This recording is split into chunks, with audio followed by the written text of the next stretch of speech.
In a high-stakes live podcast broadcast from Austin, Texas, with over 12.3 million viewers tuning in, Joe Rogan and Congresswoman Jasmine Crockett clash over the explosive topic of vaccine mandates, health misinformation, and the limits of personal freedom.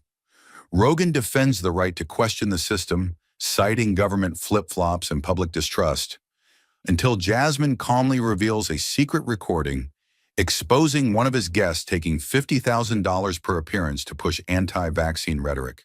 The audience gasps. The studio freezes. When a podcast becomes more powerful than science, who answers for the lives lost to well-paid lies? Stay with us. This is a story worth every second of your time. Under the scorching Texas sun, the lights inside the Joe Rogan Experience studio buzz to life with the cold efficiency of a battlefield being prepped. After weeks of mounting controversy online, where debates over vaccine mandates, personal freedom, and political responsibility boiled over, Joe Rogan had officially invited Congresswoman Jasmine Crockett onto his show. The announcement alone sent shockwaves across social media. Comment sections turned into war zones, with some calling her a tyrant in heels, others hailing her as the last voice of reason. She accepted, not to argue, not to grandstand, but to confront the storm head-on. Jasmine knew the ground she was walking on wasn't neutral. It was mined with doubt, denial, and millions of eyeballs waiting for her to slip. As she stepped into the studio in Austin, the tension was palpable.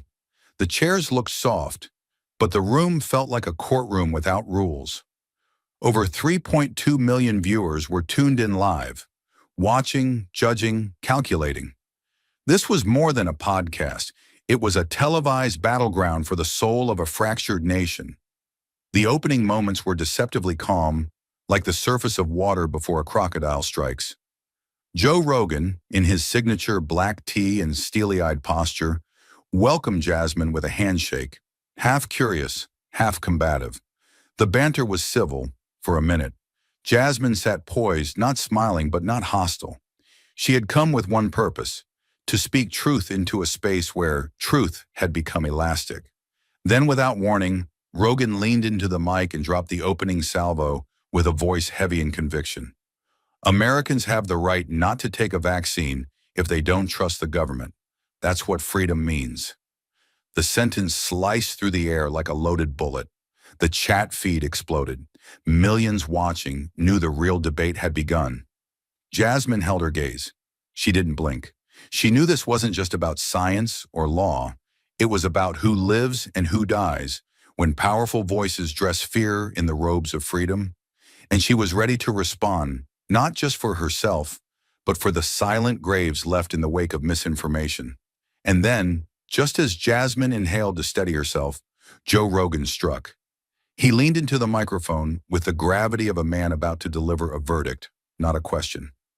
His fingers moved with intent, tapping his tablet, pulling up files as though laying out evidence before a jury of millions. The studio screens lit with charts, bar graphs, and clinical tables pulled from VAERS, the Vaccine Adverse Event Reporting System. He spoke in a tone that was neither emotional nor erratic, but chillingly confident, the cadence of a man who'd rehearsed this argument 100 times in his head. "My team pulled these numbers this morning," he began, scrolling as he spoke. 17-year-old male, myocarditis, healthy, collapsed in his driveway 3 days after his second shot. He tapped again. 32-year-old female, no history of heart issues, dead 48 hours post-booster. Tap, tap, tap. Each new case dropped like a gavel.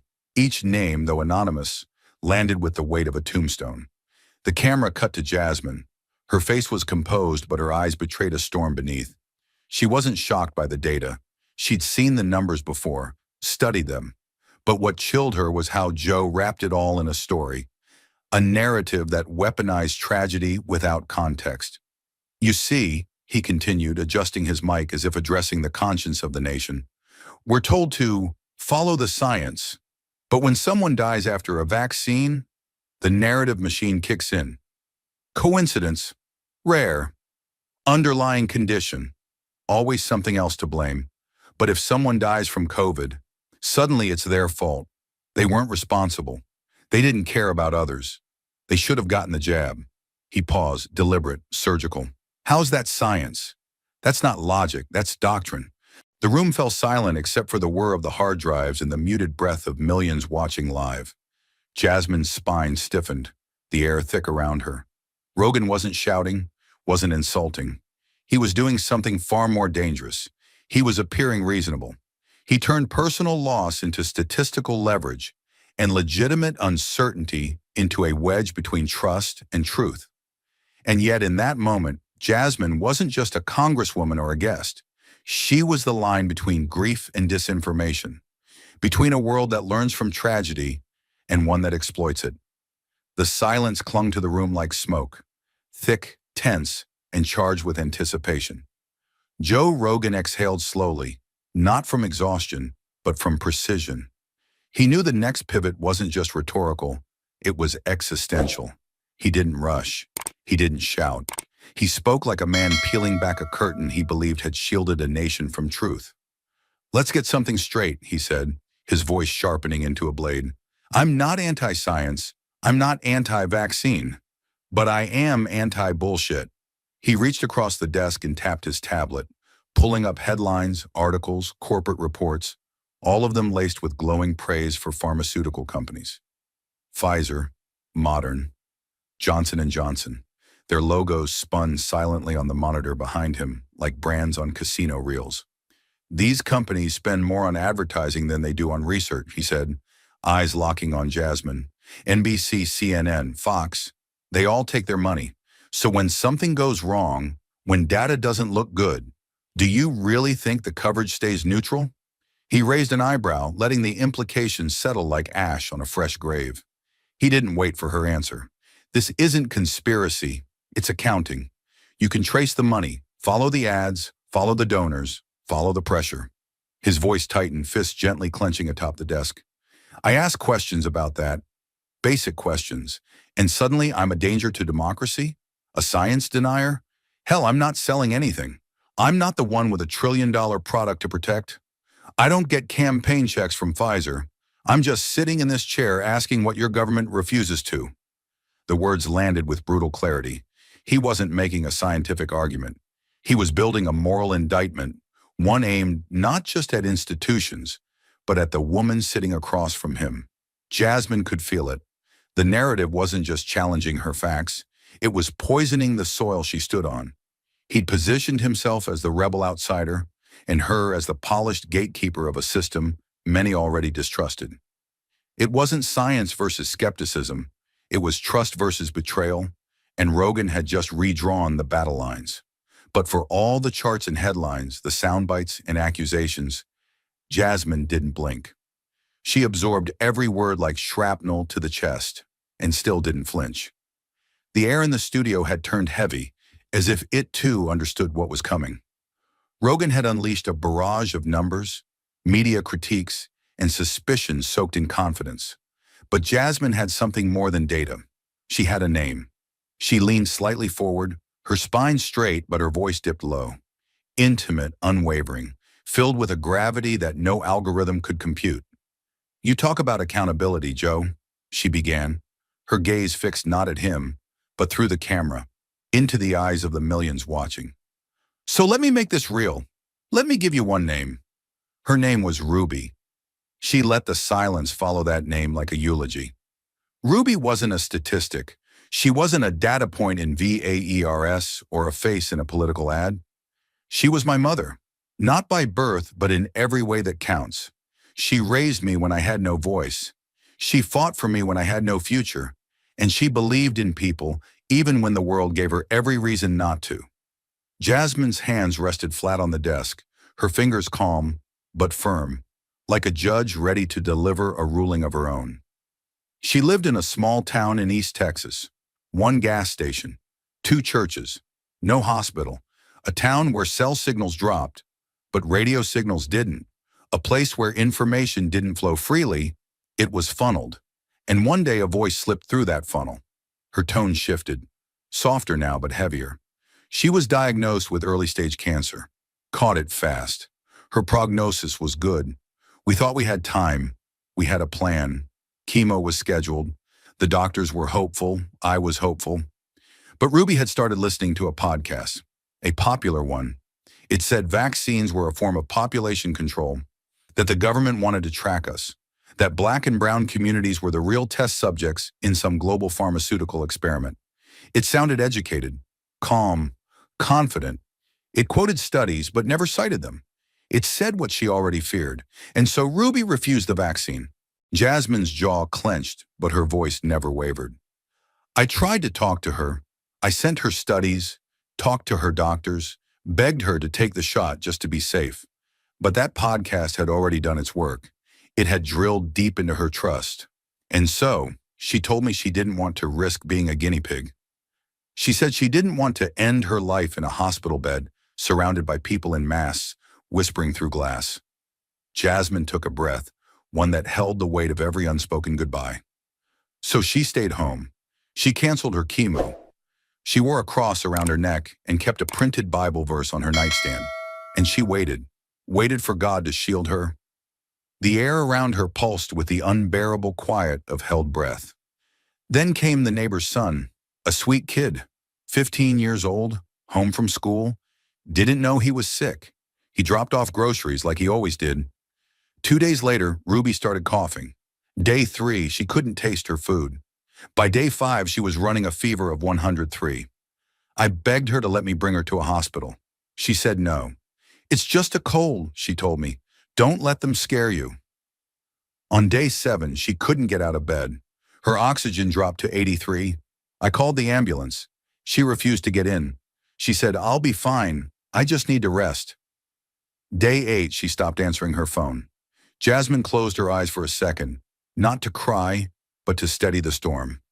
By the time they got to her on day 9, she was gone, alone, in a room without air conditioning, on a mattress soaked in sweat, with a half-drunk glass of herbal tea next to her, and a phone still playing that same podcast on loop. The silence after that hit like a vacuum.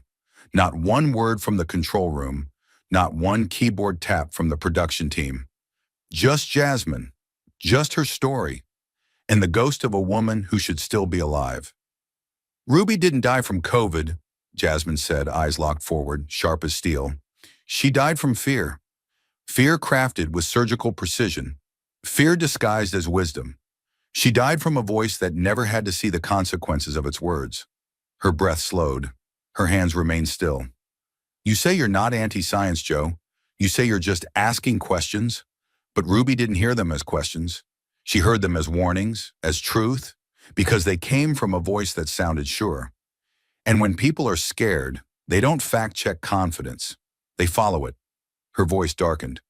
You didn't pull the trigger, but you helped load the gun, and Ruby wasn't the only one who took the bullet. The room remained silent, not because there was nothing left to say, but because anything else would have felt like a lie. Jasmine had turned her grief into testimony, her loss into indictment. She wasn't debating anymore. She was declaring war on the comfort of plausible deniability. And everyone in that studio, Joe Rogan included, knew it. The silence that followed Jasmine's story wasn't peaceful. It was fragile, like the moment before glass shatters under pressure. But Joe Rogan knew silence could be a trap, and he wasn't going to sit in it for long. He adjusted his mic, leaned forward slightly, and spoke with a calm that was almost surgical. Listen, he said, voice level and steady. I'm not saying Ruby's death isn't real or painful. It is. But we can't ignore what the government did during all this. At the beginning of the pandemic, Doctor, Fauci got on TV and said masks weren't needed, that they wouldn't help. Then 2 months later, he said masks were necessary. Then it became 2 masks, then maybe even 3. How are people supposed to trust that? He tapped his tablet again and pulled up a split screen of 2 clips. One from February 2020, one from April. Same man, 2 completely different messages. The screen glowed in the studio like a cold reminder of confusion. You want to talk about mixed messages? Joe went on, calm but direct. People aren't dumb, they're worn out. They watch leaders change their minds over and over. Watch the experts change the rules. Watched health officials treat the facts like a PR campaign. So yeah, when someone starts asking questions, When they say, wait a minute, this doesn't make sense, they're not being dangerous. They're being human. He looked right at Jasmine. You can't expect people to trust everything after stuff like that. That's not how trust works. Jasmine didn't reply right away. Her silence wasn't hesitation. It was control. When she did speak, her voice was clear, steady, and full of meaning. You're right about one thing, she said. People are tired. They're scared. When they see leaders change what they say, of course they worry. I do too. But here's the thing. When science changes its advice, it's not lying, it's learning. That's what science does. It adjusts when it finds new facts. It changes when there's better information. That's not weakness, that's honesty. She leaned forward slightly, locking eyes with Joe. But what you're doing, it's not just asking honest questions. You're taking people's fear and pointing it at someone. You're giving them someone to blame. You're offering anger instead of answers, doubt instead of truth. You say you're not selling anything, but what you are selling is suspicion, and people are buying it because it feels easier to be angry than to deal with something that keeps changing. She pressed her hands together gently, like holding something delicate. You keep saying you're just asking questions, but here's mine for you. If you knew your microphone made people afraid of doctors, if you knew it made someone say no to help they needed, if it led to someone dying alone, would you still ask those same questions the same way? The air went still. It was the kind of silence that didn't need to be filled. The words had landed. Two voices in one room, and suddenly millions listening could hear what was really at stake. The tension in the studio had reached a brittle, volatile silence, one where even the hum of the lights seemed to retreat, afraid to interrupt. Jasmine's words still reverberated, not just in the air, but in the moral core of every viewer watching. And then, without a trace of theatricality, she moved, not to escalate, but to expose. Her hand slipped slowly into the inside pocket of her blazer, each movement deliberate, weighted. Joe watched her, his face neutral but taut, as though instinctively aware that whatever came next wouldn't be rhetoric, it would be evidence. Jasmine pulled out a sleek silver USB drive, holding it between her fingers like a blade being unsheathed. She didn't raise her voice. She didn't need to. I'd like to submit something, she said, turning slightly toward the production team. Her voice was smooth but carried a warning beneath the surface, like a calm tide just before a tidal wave. Play the video, all of it. The technician hesitated, maybe from shock, maybe from the weight of knowing what was about to unfold, then plugged the drive into the live console. The main screen behind the set went dark for a brief second. Then it lit up with a simple zoom interface.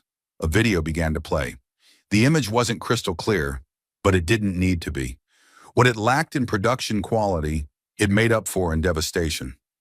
On the screen sat a man with salt and pepper hair, a smug smirk, and a name that millions of Rogan's followers would immediately recognize.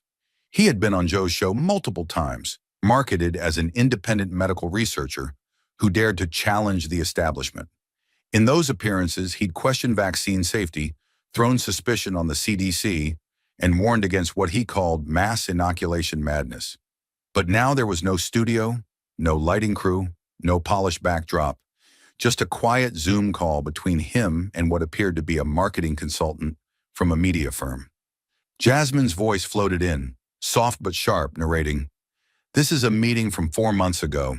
He didn't know he was being recorded. But this," she nodded toward the screen, "is who you gave your microphone to."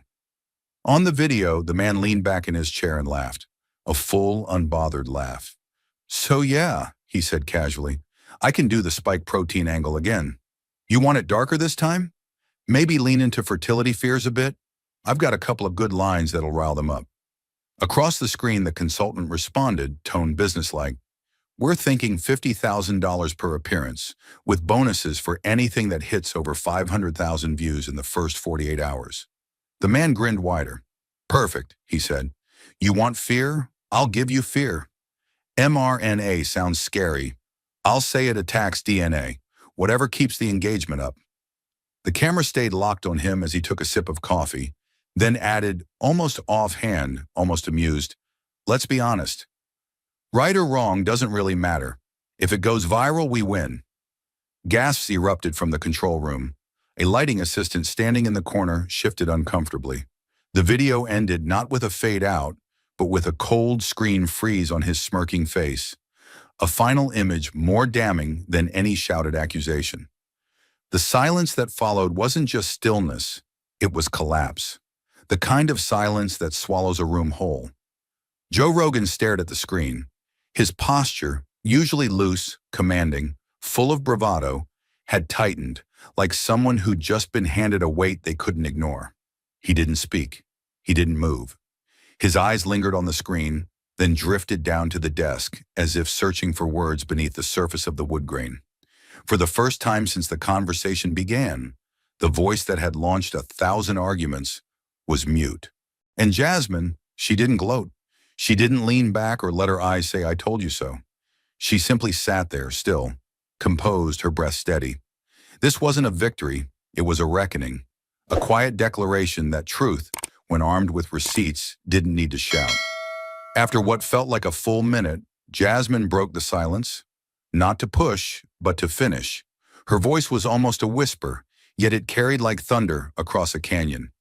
"You said earlier that you weren't selling anything, that you weren't pushing an agenda. But the people you gave your platform to, this is what they were selling. Fear, dressed up as rebellion. Panic, sold in packages of 30-minute interviews. They weren't telling the truth, Joe. They were closing deals." The studio remained frozen. Every eye on set was fixed on her, on the screen, on the unraveling of a false prophet exposed in his own words. Jasmine exhaled slowly. This man, this guest, he didn't just make people doubt. He made them afraid to protect themselves. And he got paid to do it. Paid to poison the conversation with lies that sounded brave, but were built on nothing. She paused, her voice growing firmer. And while he cashed his checks, people like Ruby made the ultimate payment. There was no applause, no dramatic music, just the hum of dead air and the taste of something irreversible. Because once a lie is unmasked, the room it lived in never feels quite the same. Joe remained silent. The screens behind him had gone black again, but the image still burned in every mind watching. A trusted guest admitting the truth didn't matter. Only clicks, only fear, only profit. And Jasmine Crockett, sitting in a studio that had once been a fortress of doubt, had just turned it into a courtroom. Not with volume, but with proof. Not with outrage, but with facts so clean they couldn't be scrubbed. And for the first time in the broadcast, the audience wasn't wondering who would speak next. They were wondering who, after this, still dared to. The silence that followed the video wasn't merely still, it was radioactive. It didn't fade. It hovered, pulsing like the aftermath of a detonation no one could unsee. Joe Rogan didn't reach for his mic. He didn't even shift in his chair. He didn't have to. The footage had spoken in a language louder than outrage. Proof. But Jasmine Crockett, sitting across from him, wasn't interested in watching a man squirm. She wasn't here to save her silence. She was here to complete the arc, from the personal pain of losing Ruby to the structural rot that made it possible. Her gaze swept the room once, steady and without emotion. And when she spoke again, it wasn't a response. It was a verdict. "This isn't about a single guest on your show," she began, her tone low but tightening like a snare. "This is bigger than one voice or one opinion. What you just saw, that's just one thread. I'm going to show you the web." She tapped her tablet and the monitor behind them came alive. This time, not with faces or sound bites, but with a digital map. Links, nodes, funding paths. Dozens of websites flared across the screen, each with clean medical branding and official-sounding names. Healthfront Now, MetaWare Digest, Vax Truth Research. At first glance, they could pass for CDC affiliates, but Jasmine didn't need to say it aloud. The visuals did the work. The next slide broke them apart. URL registrants traced to shell corporations, funding routed through tax-exempt nonprofits, advertising contracts with shadow media firms. "These are not blogs written by people who disagree," Jasmine said. "These are engineered ecosystems. Disinformation farms dressed up as independent inquiry. They use medical language, cite fabricated sources, and always lead with the same structure. question the vaccine, vilify the system, and end with something to sell. The screen shifted again, this time payment ledgers. Jasmine pointed to one, highlighted in red. This site, Truth Health Watch, pulled in over $1.2 million in the last 12 months. None of it came from readers. None of it came from donations. It came from dark money political action committees and privately controlled media trusts. She didn't need to read their names. Many were already visible on screen. Groups known for sowing distrust, denying climate change, rewriting history under the banner of freedom. These organizations aren't just spreading misinformation, she continued. They're investing in it, monetizing it, weaponizing it. She turned to Joe, not as an accuser, but as someone offering the one thing more cutting than anger: clarity. You think you're giving people space to speak freely, but what you're giving, intentionally or not, is cover, legitimacy, a platform that tells viewers, if it's on Joe Rogan, it must be worth hearing. But what they're hearing isn't just opinion, it's strategy, it's monetized distrust. The screen behind her changed again, now showing social media influencer dashboards, metrics, growth spikes, hashtags, all timed within the same window. YouTubers, podcasters, TikTokers, all pushing identical narratives, sometimes within hours of each other. The vaccine changes your DNA. Hospitals are faking death counts. Natural immunity is being silenced. Look at the timestamps. Look at the coordination. That's not coincidence. That's choreography. She paused, letting the data on the screen speak for itself. Then she delivered the next cut, sharper than the last. And they were paid for it. Paid per upload. Paid per view. Paid for reach and resonance. And every time one of those videos hit 1 million views, another person like Ruby decided not to protect herself. Not because she was stupid, but because she thought she was informed. Because people in rooms like this one made sure she saw those clips first. Her voice dropped lower, but the power in it deepened. This is not free speech. This is fear for sale. A pipeline where truth isn't the goal, it's the casualty. Because fear gets shares. Fear gets ads. Fear builds loyalty. And fear, Joe, is what killed my mother. The camera panned slowly across the studio, catching the stunned faces of the crew, the motionless technicians, the audience breathing slower than they realized.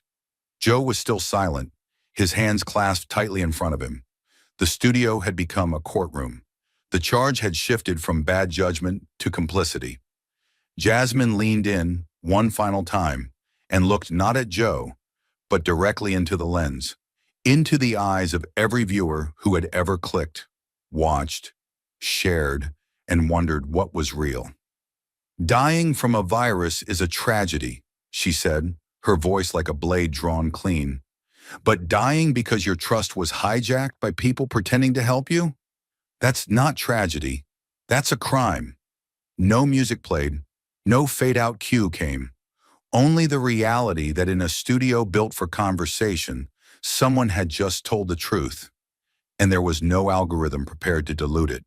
The final words Jasmine delivered. That's not tragedy. That's a crime. Didn't just land, they sank, like iron into water, heavy, irrefutable. For a moment, Joe Rogan didn't move. The lights hummed softly overhead.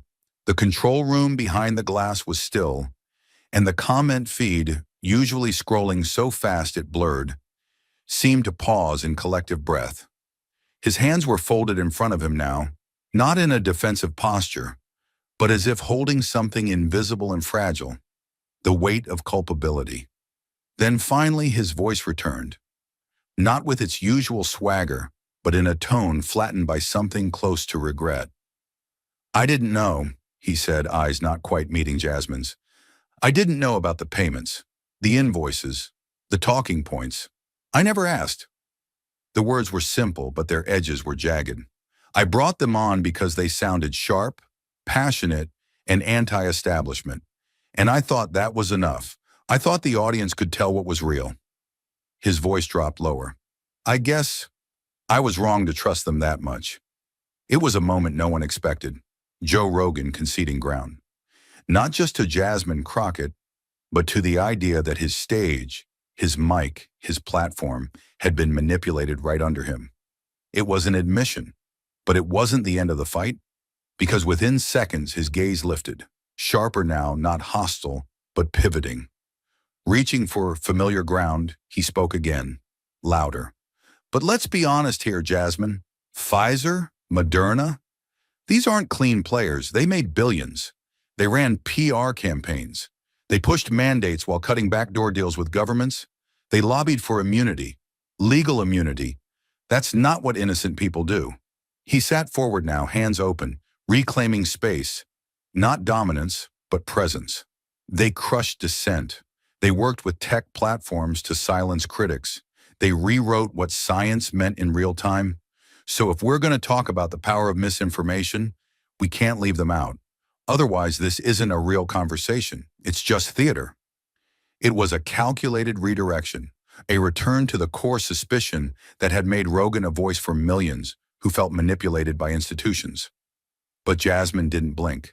She didn't recoil or pause. She simply inhaled once deeply and replied with a precision honed by both grief and law. "You're right," she said, voice as calm as it was carved from iron. "They're not saints. They made billions. They guarded their patents.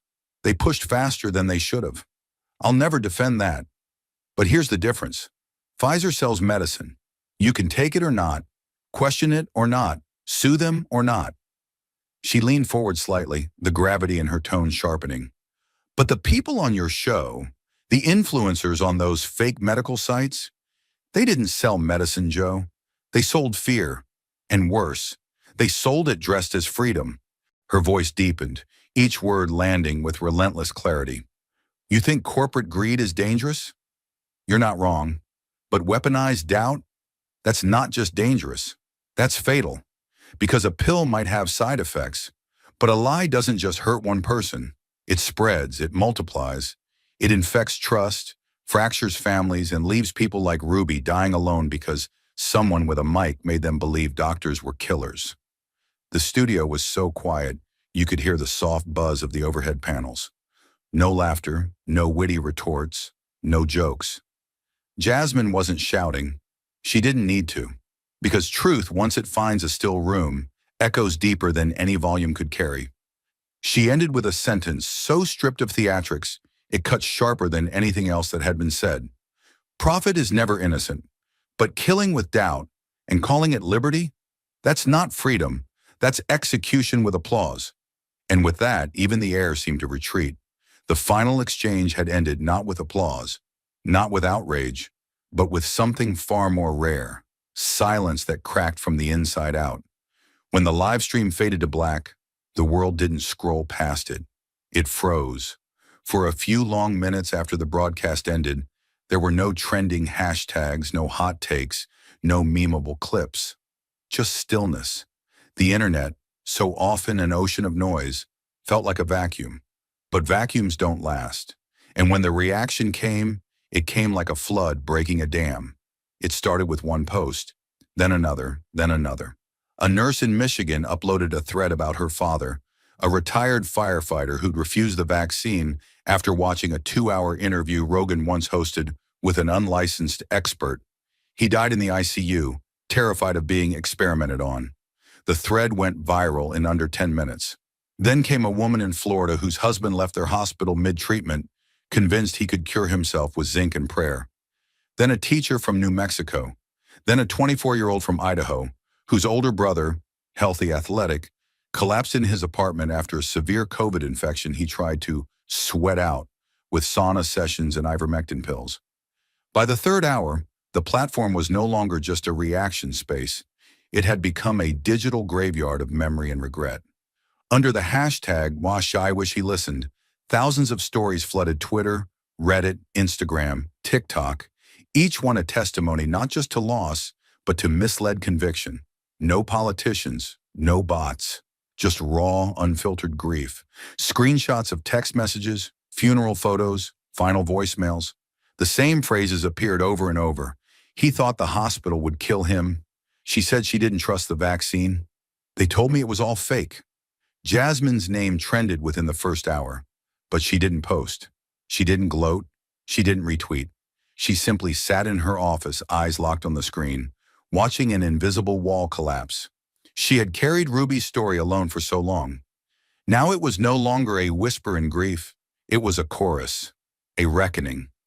What was once dismissed as anecdotal was now undeniable. And the numbers weren't coming from epidemiologists. They were coming from children, siblings, partners, all realizing the truth not from scientific journals, but from the absence at the dinner table.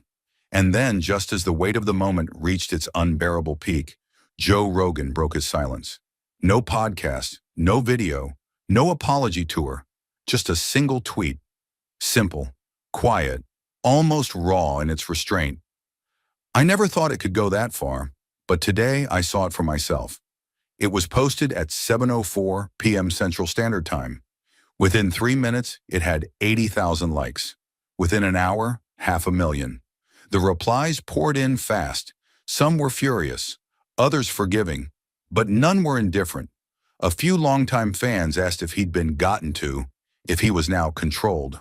But more than that, far more were responses from people who simply wrote, "Thank you," or "It's too late for my dad, but I'm glad you finally saw it." The tweet didn't contain an excuse. It didn't name Jasmine. It didn't name Ruby. But everyone who watched the episode, everyone who saw the clip, read the threads, felt the ground shift, knew exactly what it meant. For once, Joe didn't try to lead the conversation. He let it wash over him. The media picked it up within the hour. Headlines broke through the noise like sirens. Rogan breaks silence after podcast firestorm. Thousands share stories of loss in wake of Crockett confrontation. From Mike to Morning, the real cost of just asking questions. Cable news tried to spin it, but for the first time, they were behind. Because this wasn't a media story anymore. It was human. It belonged to the mothers who buried sons, the daughters who held phones to silent mouths, the husbands who watched lungs fail because someone convinced their wives that oxygen was tyranny. The digital sphere transformed, not in rage, but in recognition. Even longtime defenders of alternative truth podcasts began quietly walking back claims. Videos were pulled. Descriptions were updated. Disclaimers appeared like rust on old rhetoric. Some creators doubled down, but their words now landed in a world that had just watched a mask get torn off on live television. Their fear, once so weaponized, now tasted hollow. Inside the studio where it all unfolded, the air still hadn't returned to normal. The set was quiet. Lights dimmed, equipment packed up. But no one was laughing. No one was texting. The crew, many of whom had filmed Joe for years, were silent, contemplative. One sound tech sat staring at the waveform still frozen on the audio monitor from Jasmine's final words. Another whispered to a colleague, "Did you feel that? Like everything just changed?" Because it had. And Jasmine, she didn't post. She didn't need to. The truth had been spoken. The proof had been played. And now finally the world was catching up, not to her opinion, but to her reality. It wasn't justice. Ruby was still gone. Nothing would bring her back. But now for the first time, the echo chamber cracked. And through that fracture, the light got in. The clock above the studio door ticked past the final second. And for the first time in the history of the Joe Rogan Experience, there was no outro, no music, no signature quip to lighten the mood. The cameras kept rolling, but the air had shifted, no longer electrified by debate or performance, but suspended in a sacred, trembling hush. It felt like a courtroom after the verdict, or a battlefield after the last shot, when everyone's still standing, but no one's quite sure how. Joe Rogan sat motionless, elbows on the desk, hands folded loosely in front of him. His mic was still live, but he didn't lean toward it. His voice, when it came, was soft and raw, stripped of deflection, stripped of swagger. "Thank you," he murmured, eyes not fixed on Jasmine, but somewhere just past her, like he was staring into the space where assumptions used to live. This was the hardest conversation of my entire career. He didn't say it for the audience. He said it for himself, for the part of him still reeling from the realization that the platform he built for truth had been, at times, a stage for ruin. It wasn't guilt alone that flattened his tone. It was the confrontation of legacy, of having to ask whether the voices he amplified had cost lives, not just provoked thought. Across from him, Jasmine Crockett didn't speak right away. She didn't move. She sat perfectly still, spine erect, fingers interlaced in her lap. But her breath, the rhythm of it, revealed everything. The restraint, the heartbreak, the fire she'd forced into focus for over an hour straight. When she finally looked up, her eyes weren't fierce or triumphant. They were heavy with something older than outrage. Grief. "I didn't come here to spar," she said, each syllable etched with restrained pain. "I came because I've already buried one mother. I'm not willing to bury another." She paused not for effect, but because the memory of Ruby, the woman who raised her, who had been robbed not just by a virus but by the voices that twisted its truth, was threatening to surface again. Outside the camera's frame, no one moved. The producers, the tech team, even the room itself seemed to hold its breath. And for the first time, Joe Rogan didn't respond with a challenge, a counterpoint, or a casual pivot. He simply nodded, once, and lowered his eyes. Not in shame, but in something close to reverence. Then, without speaking further, he stood. Slowly, Jasmine stood too. There was no applause, no music, no flashing graphics to mark the end. Just two people, once adversaries in ideology, meeting in a space where truth had been wrestled into the open. Joe extended his hand, not as a show of unity, but as a gesture of acknowledgement. Jasmine took it, firmly, wordlessly. Their handshake didn't smooth over the cracks, didn't erase the damage, but it recognized that something had been exposed between them, something raw, sacred, and irreversible. For a moment, they held each other's gaze, not as opponents, not even as equals, but as two witnesses to the wreckage that unchecked influence could leave behind. And then it was over. Jasmine turned, gathered her things, and walked toward the exit. Her heels clicked softly across the floor, the only sound in a room still trembling with everything that had been said and everything that couldn't be unsaid. As she reached the door, a single camera caught her silhouette bathed in the studio's backlight, her frame small but unyielding, like a flame that refuses to dim.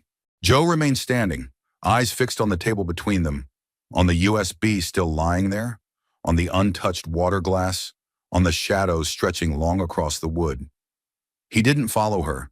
He didn't try to explain himself again. He just whispered, more to the silence than to anyone else.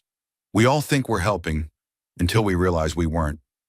There was no final slogan, no viral soundbite, only the sound of one truth leaving the room, on high heels, carrying the weight of a nation that finally began to listen. The final frames of the podcast faded out, not with applause, not with music, but with silence so complete it felt engineered. It was the kind of silence that didn't invite peace. It demanded reflection. The screen went black. Then came the first image, a soft flicker, grainy, black and white, a still shot of Ruby, Jasmine's foster mother, sitting on a weathered porch swing, holding a small potted violet in her lap. Her eyes were focused just beyond the frame, like she was looking for something she couldn't quite name. The wind tugged gently at her scarf. Her smile was tired, brave. A woman who had lived through more than she ever spoke aloud. The camera slowly zoomed out, showing the full porch. Peeling paint, an old broom, a ceramic frog that had lost its nose. The background music was minimal, just a distant hum, a low and aching vibration, like a cello playing one long, mournful note. Then it began. A female voice, measured, weary, but steady, filled the space. Jasmine's voice. But not the one from the podcast, sharp and combative. This one came from a deeper place. If words can change what we believe. A rapid succession of images replaced the porch. Fake news sites, screenshots, clickbait headlines spinning across the screen like roulette wheels. Vaccine mind control program exposed. 5G towers activate COVID death genes.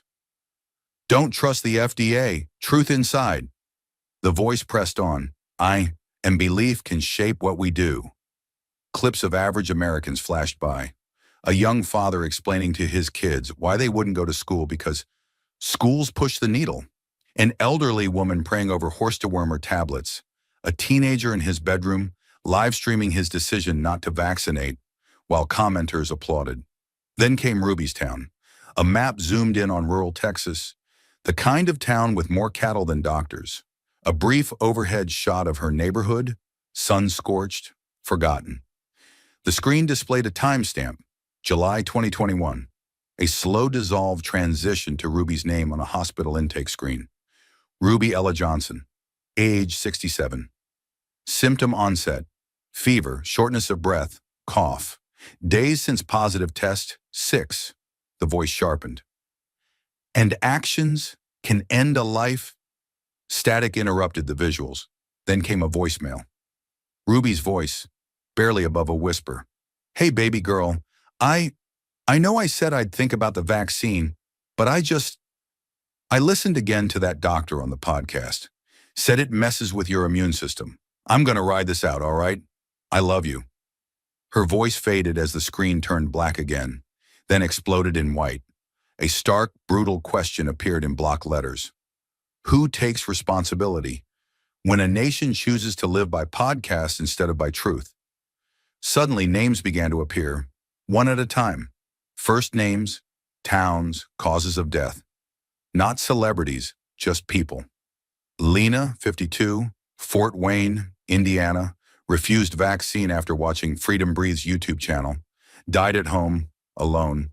Tyrell, 41, Montgomery, Alabama, believed vaccine was demonic. Infected wife, daughter, all deceased.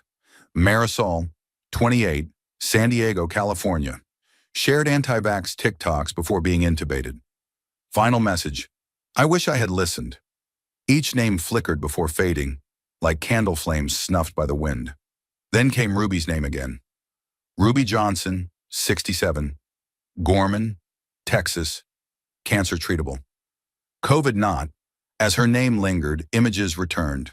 Home videos. Ruby laughing at a barbecue, holding a baby, singing off-key in church, stirring a pot of beans, and then lying in a hospital bed. Eyes closed, a nasal cannula barely clinging to her face. No family beside her, just monitors and machines. Jasmine's voice returned, but now it cracked, not from weakness, but weight. This isn't about politics. This isn't about freedom. This is about the cost of confusion sold as content. On screen, side-by-side graphs appeared. One of vaccine misinformation views per month. The other, COVID deaths among the unvaccinated. The curves mirrored each other. Then the screen split again, this time between a podcast studio and a funeral home, between profit and pain, between talk and tombstones. Ruby didn't die because she made a choice, the voice said. She died because that choice was poisoned before it even reached her.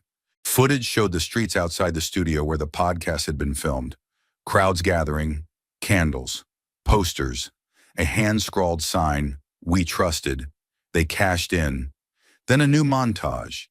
Influencers laughing while reading paid ad scripts. Podcast hosts winking into the camera while saying, "They don't want you to know this." Followed by affiliate links and donation buttons. A spreadsheet floated on screen, displaying payments. $50,000 per episode. $2.1 million annual disbursement from a dark money pack. Then silence again. And finally, Jasmine's voice one last time. Bare, stripped of all armor. To everyone who lost someone because truth was drowned by noise, I'm sorry. A black screen again. Then white text appeared, glowing like a whisper carved in stone. Dedicated to Ruby and to the millions who believed and paid the price. For several long seconds, the screen remained still. Then faintly, the sound of a rocking chair creaked in the background. No image, just sound. And after that, nothing. No credits, no logos. Just one last breath of silence. So deep and cold it felt like the closing of a chapter the country didn't know it had written. The silence after the dedication to Ruby still hung in the air, like the aftershock of a slow-motion explosion. Nothing left to prove, yet everything to remember. The screen remained dark, as if even the pixels were processing the truth just revealed. And then, without warning, the story rewound, not through time, but through soul. A classroom flickered onto the screen. Old, dusty, warm sunlight cutting through half-closed blinds. The chalkboard worn thin from years of erased ideas. A younger Jasmine sat in the back row, notebook in hand, watching as a silver-haired professor paced before a row of uninterested freshmen. But Jasmine was different. Her eyes followed every word like scripture. She wasn't chasing a grade. She was hunting meaning. The voiceover returned, softer now, like the voice of conscience itself. Before she fought for policy, before she stood toe-to-toe with power, she studied the humanities. The screen now showed pages from her college textbooks, marked, underlined, circled, bleeding with marginal notes in frantic ink. What is justice if it excludes the vulnerable? Truth without empathy is tyranny, the voice continued. She chose literature over algorithms, philosophy over programming, ethics over economics. Not because it was easy, but because somewhere deep in her soul, she believed the human heart mattered. Cut to a classroom debate. A younger Jasmine stands before her peers, passionately defending the value of compassion in public leadership. Her classmates roll their eyes. One of them, a future venture capitalist, laughs. "You can't pay rent with empathy, Crockett." She doesn't flinch. She closes her folder and responds, "You can't rebuild a nation with indifference either." Then silence. And then, as if history itself was watching, the film shifted to years later.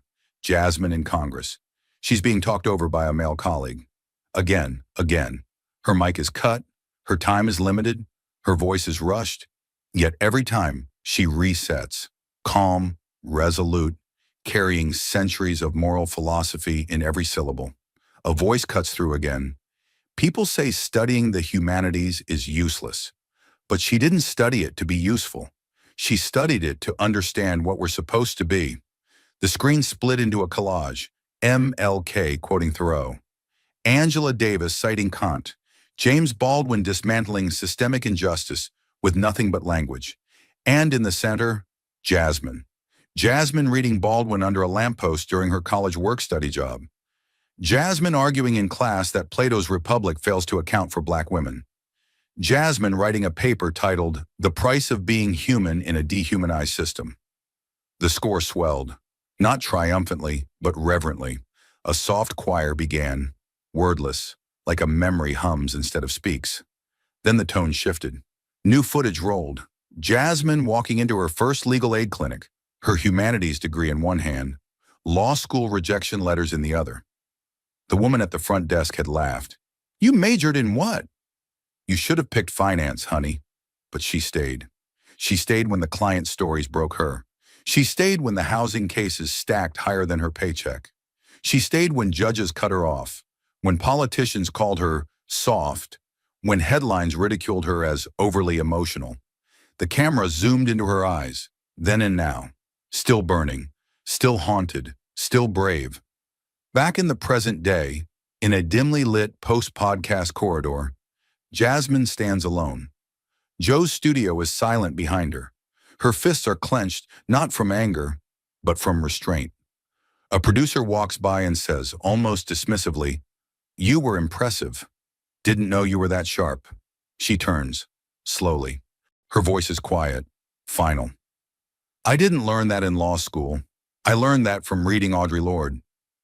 He doesn't respond. He disappears. She walks out into the night. Cut to her apartment, modest, cluttered with books, stacks of letters, photos of Ruby, a single post-it on her bathroom mirror. The world won't change itself. She exhales, staring at her reflection, not with pride, but with exhaustion. Then she opens her laptop. Emails pour in. Thousands, stories, losses, truths denied, lives ended.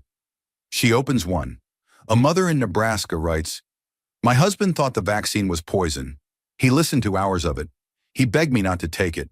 I did anyway. I'm alive. He's not." Jasmine doesn't reply. She just closes her eyes, lips parting with the weight of unspeakable grief. The next day, congressional hearing room, same faces, same smirks. But Jasmine walks in differently, slower, heavier, not broken, but forged. She places a single book on the desk in front of her, The Ethics of Memory by Avishai Margalit. No one notices, but it matters. The chairperson interrupts her time. Again. She doesn't argue. She raises her hand. Before I speak as a congresswoman, she says, I'd like to speak as a student of the humanities. The room laughs, but only once. She opens with a quote. The opposite of forgetting isn't remembering. It's justice. Then she lays out the names, the deaths, the disinformation. She doesn't shout. She doesn't accuse. She simply tells the truth. Because she learned long ago that truth doesn't need volume, just courage. The screen now flashes back one last time to her final day in college. Graduation robe, her name called, applause brief. No one knew her name then, but she looked into the crowd and Ruby was there, clapping through tears. Ruby mouthed something. The camera never caught it, but Jasmine remembered. Use your words, save someone. The frame froze, cut back to present. Jasmine standing at a podium, eyes closed, hands steady. The crowd below her, silent. She opens them. I wasn't trained to win arguments. I was trained to understand what happens when we stop listening to each other. And that's what almost killed us. That's what killed her. The crowd doesn't clap. They rise one by one. Not for applause, but for reckoning. And yet, what good is clarity if it dies in silence? The crowd stood, but the air between them was heavy, like history itself holding its breath.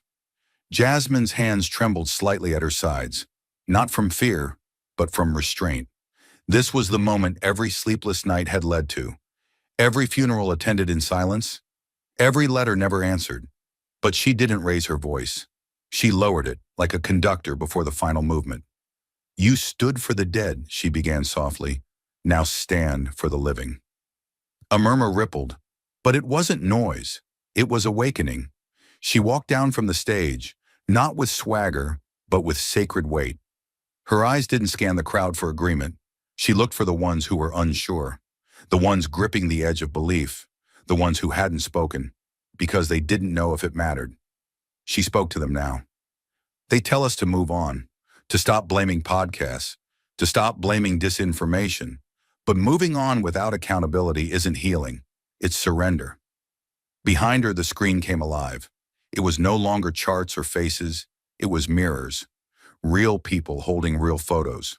Ruby, a father who died in Kansas, a teacher from Baltimore, a daughter who still kept the last voicemail from her mother who refused treatment because of what she saw online.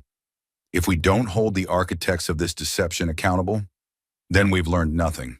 And if we've learned nothing, they'll do it again. Different virus, different lie, same result. Jasmine raised a tablet above her head. One file opened. This is draft legislation, the Digital Transparency and Truth Act. No music played, no banners unfurled, but something seismic cracked through the silence. It demands full disclosure of financial ties for public health content. It criminalizes targeted disinformation campaigns during national emergencies. It gives the FTC the teeth it was stripped of years ago. It makes truth, for once, legally defensible. And then, her voice hardened, it doesn't ban speech. It bans manipulation. It doesn't silence dissent. It silences profit-motivated deceit disguised as dissent. The crowd murmured louder now. Some unsure, some ignited. Don't clap. Don't repost. Don't hashtag. Demand this from your lawmakers. Show up. Call them. Corner them. Tell them Ruby mattered. Tell them you remember the cost. She didn't wait for applause. She turned, began walking. But the camera followed. And the audience, suddenly, wasn't just in the room. It was in living rooms, on sidewalks, on hospital break rooms, on the back steps of churches, across the country, across all the places where grief had long since gone quiet, but never cold. This isn't about one death, she said into the next microphone, now at a press conference 3 days later. This is about how we build a culture where a lie is easier to find than a hospital. And we called that freedom. Reporters flinched. Networks edited for the 6 p.m. broadcast. But people heard it uncut online. You want a real First Amendment debate? Let's have it. But first, tell me why a 22-year-old with no medical license can broadcast to 10 million people about heart inflammation and get paid more than a surgeon saving lives in an ER. She dropped a name, then another, then an organization. Their legal team stirred, but the crowd didn't blink, because she wasn't punching. She was unveiling. This isn't about punishing skeptics. This is about exposing merchants of chaos. If your model needs ignorance to survive, it's not journalism, it's trafficking. The scene blurred again. Jasmine on a school stage this time. Auditorium packed with students too young to remember the early pandemic, but old enough to inherit its aftermath. She asked them a question. Who do you trust? Silence. Not because I want an answer, but because I want you to wonder why it's so hard to give one. Then she pulled a copy of The Plague by Camus from her bag. You want to fight tyranny? Start by fighting the temptation to believe the loudest voice. Truth doesn't scream, it survives. They didn't cheer, they stood. Again. But this time they moved. Clips went viral. A retired nurse from Nevada announced she'd come out of retirement to join a nationwide truth audit task force. A nonprofit formed within weeks called Ruby's Echo, with the sole mission of tracing funding ties in health media and flagging disinformation in real time. Former data scientists at social media platforms resigned and joined the effort. Whistleblowers came forward. A father in Indiana set up a website titled Last Words Unheard, where families could submit the final texts or voicemails of loved ones lost to vaccine denial. It crashed within 2 hours due to demand. At a White House briefing, a reporter asked the press secretary, "Will the administration support Crockett's legislation?" The answer came 3 hours later, from the president himself. The truth is under attack, and we need new armor. Jasmine didn't celebrate. She didn't appear on every talk show. She didn't publish a memoir. Instead, she went to Ruby's old church, sat in the back pew, listened to the organ, and prayed, not for peace, but for stamina. Because the real war hadn't ended. It had just been named. The studio lights dimmed to black, but the pulse of the conversation still echoed in the silence, like a distant thunder rolling through the hearts of everyone who watched. Jasmine didn't leave the studio immediately. She sat still, gazing not at Joe or the cameras, but at the empty space in front of her, as if she could still see Ruby sitting there. Her hands were clasped tightly in her lap, knuckles white, her body unmoving like a monument carved from the paint of memory. What she'd said was out there now, alive in the bloodstream of a country that couldn't unhear it. And the question she had posed, who bears the weight when misinformation becomes fatal, lingered like smoke after a fire. Outside, the sky over Austin was turning from burnt orange to deep indigo. The crew spoke in hushed tones, unsure whether to break the tension or respect it. Jasmine finally stood, slowly, like someone stepping off sacred ground. She nodded once to Joe, who returned it with a look somewhere between remorse and respect. No more words were needed. Some truths once spoken created silence in their wake, not of avoidance, but of reckoning. Later that evening, the clip began circulating online. But this time, it wasn't a soundbite, wasn't a manipulated quote, wasn't a twisted headline. It was Jasmine's voice in full. Her grief, her fury, her logic, her facts. It traveled faster than expected, not because it was viral, but because it was vital. People didn't just share it. They wept over it, argued about it, texted it to relatives they hadn't spoken to in months. It reopened wounds and demanded accountability. Hashtags emerged. #, Justice for Ruby. Truth over clicks. Speak responsibly.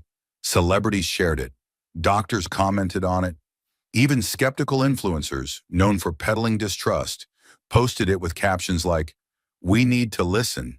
Within 48 hours, congressional staffers began drafting a bipartisan proposal to require transparency for podcast sponsorships that discuss public health.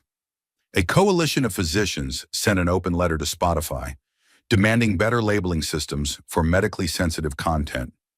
Joe Rogan himself went live briefly the next day, stating, "What I saw and heard shook me. I don't know where this goes next, but I know I'm not walking away from it." And Jasmine? She returned to Washington, D.C. not to celebrate, but to build. Her team expanded their public health advocacy platform. Ruby's story became the centerpiece of a new campaign called Echoes of Misinformation, traveling from schools to town halls across the nation. Jasmine stood before parents, nurses, veterans, even those who had once doubted her. She didn't shout. She didn't condemn.